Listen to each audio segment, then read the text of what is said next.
Video में break लेना not very happy. अभी डाउनलोड करें तक ऐप।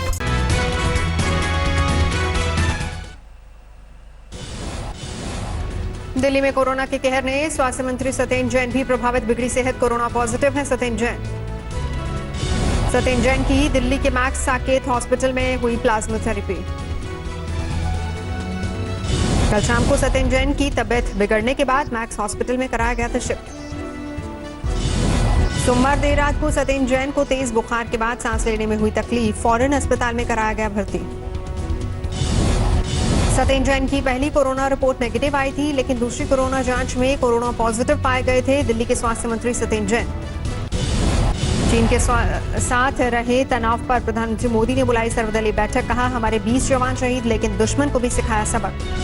प्रधानमंत्री मोदी ने चीन को दिया सख्त संदेश, बोले हमारी 1 इंच जमीन पर कोई आंख नहीं उठा सकता। आज हमारे पास ये कैपेबिलिटी है कि कोई भी हमारी 1 इंच जमीन की तरफ आंख उठाकर भी नहीं देख सकता। प्रधानमंत्री मोदी ने कहा किसी के कब्जे में नहीं है हमारी कोई भी पोस्ट, देश की रक्षा में कोई कसर नहीं छोड़ रही सेना।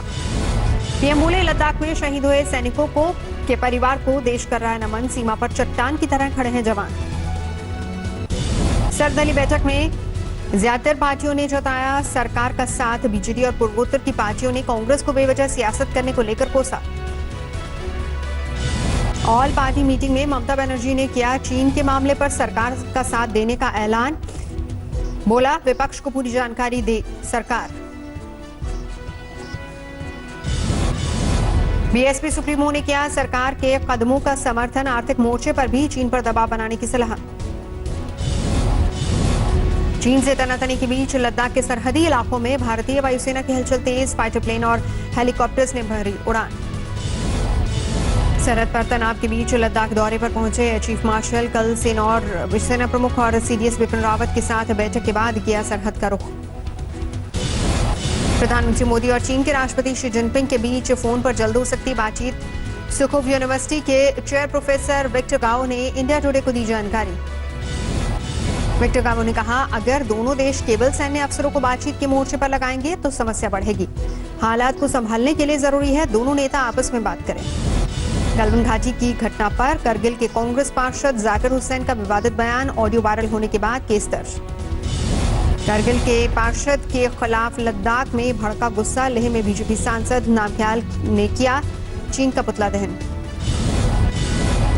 महाराष्ट्र सरकार ने 2 चीनी कंपनियों को दिया झटका, मुंबई में Jacob circle Wadala Chembur monorail परियोजना का टेंडर रद्द, सिर्फ 2 चीनी कंपनियों ने भरा था टेंडर। लखनऊ में चीन के खिलाफ विरोध प्रदर्शन, वकीलों और मुस्लिम धर्म गुरुओं ने चीनी सामान की होली जलाई।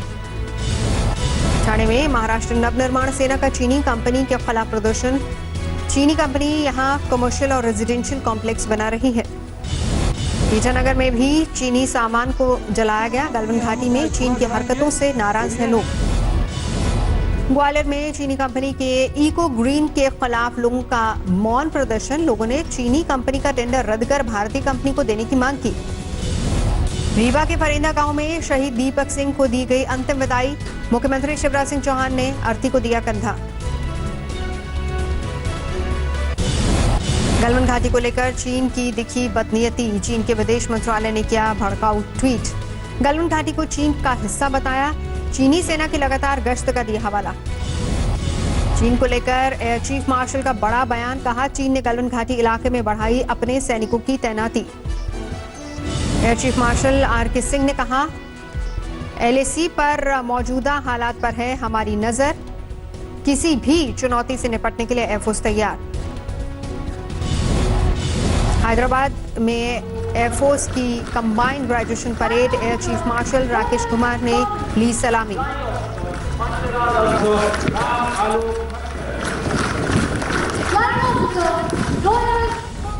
वायुसेना को मिले 123 नए ऑफिसर्स, वायुसेना की कंबाइंड परेड में 19 महिला ऑफिसर्स भी शामिल। हैदराबाद में आसमान में लड़ाकू विमानों से बनाए गए तरह तरह के फॉर्मेशंस। कोरोना संक्रमण के मद्देनजर परेड में शामिल एयरफोर्स ऑफिसर्स के परिजनों को नहीं दिया गया था न्योता। राहुल गांधी ने किया ट्वीट। प्रधानमंत्री मोदी ने चीनी आक्रमण के सामने भारतीय क्षेत्र का किया समर्थन। राहुल गांधी ने किया सवाल, अगर जमीन चीन की थी तो हमारे सैनिकों को क्यों मारा गया? आखिर वो कहां शहीद हुए? कांग्रेस नेता जयराम रमेश ने कहा, प्रधानमंत्री का बयान बेहद दुखद और हताशा पैदा करने वाला। अगर कोई कब्जे की कोशिश नहीं तो ये क्या था? जनता को सच जानने का अधिकार। प्रधानमंत्री के बयान पर सीताराम येचुरी का सवाल, अगर कुछ नहीं हुआ था तो क्यों बुलाई गई थी सर्वदलीय बैठक? हमारे वीर जवानों की शहादत क्यों? केसीआर सरकार ने शहीद कर्नल संतोष बाबू के परिवार को 5 करोड़ की आर्थिक सहायता का ऐलान किया। परिवार को एक रिहायशी प्लॉट और पत्नी को ग्रुप 1 में नौकरी देने का वायदा। समस्तीपुर के सुल्तानपुर गंगा घाट पर शहीद अमन कुमार का अंतिम संस्कार, सैकड़ों लोगों ने नम आंखों के साथ दी विदाई। बिहार सरकार ने शहीद अमन कुमार के परिवार को 36 लाख की आर्थिक सहायता का ऐलान किया। परिवार के एक सदस्य को सरकारी नौकरी का वायदा।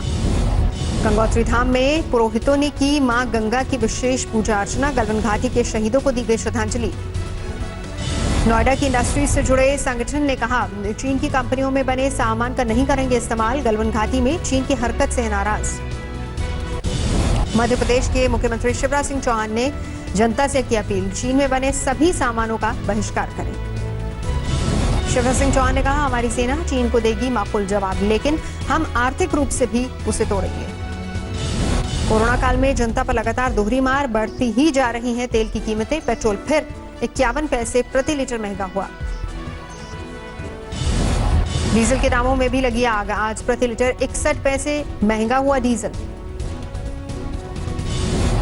पिछले 14 दिनों में 7.5 रुपए प्रति लीटर के हिसाब से बढ़े हैं पेट्रोल के दाम। 14 दिन में डीजल के दाम 8 रुपए से भी ज्यादा।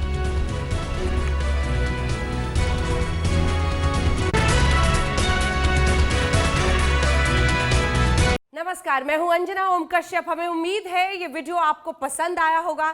लेटेस्ट खबरों के लिए यूं ही देखते रहिए आज तक, और इस वीडियो के पसंद आने पर लाइक, शेयर एंड सब्सक्राइब करना ना भूलें।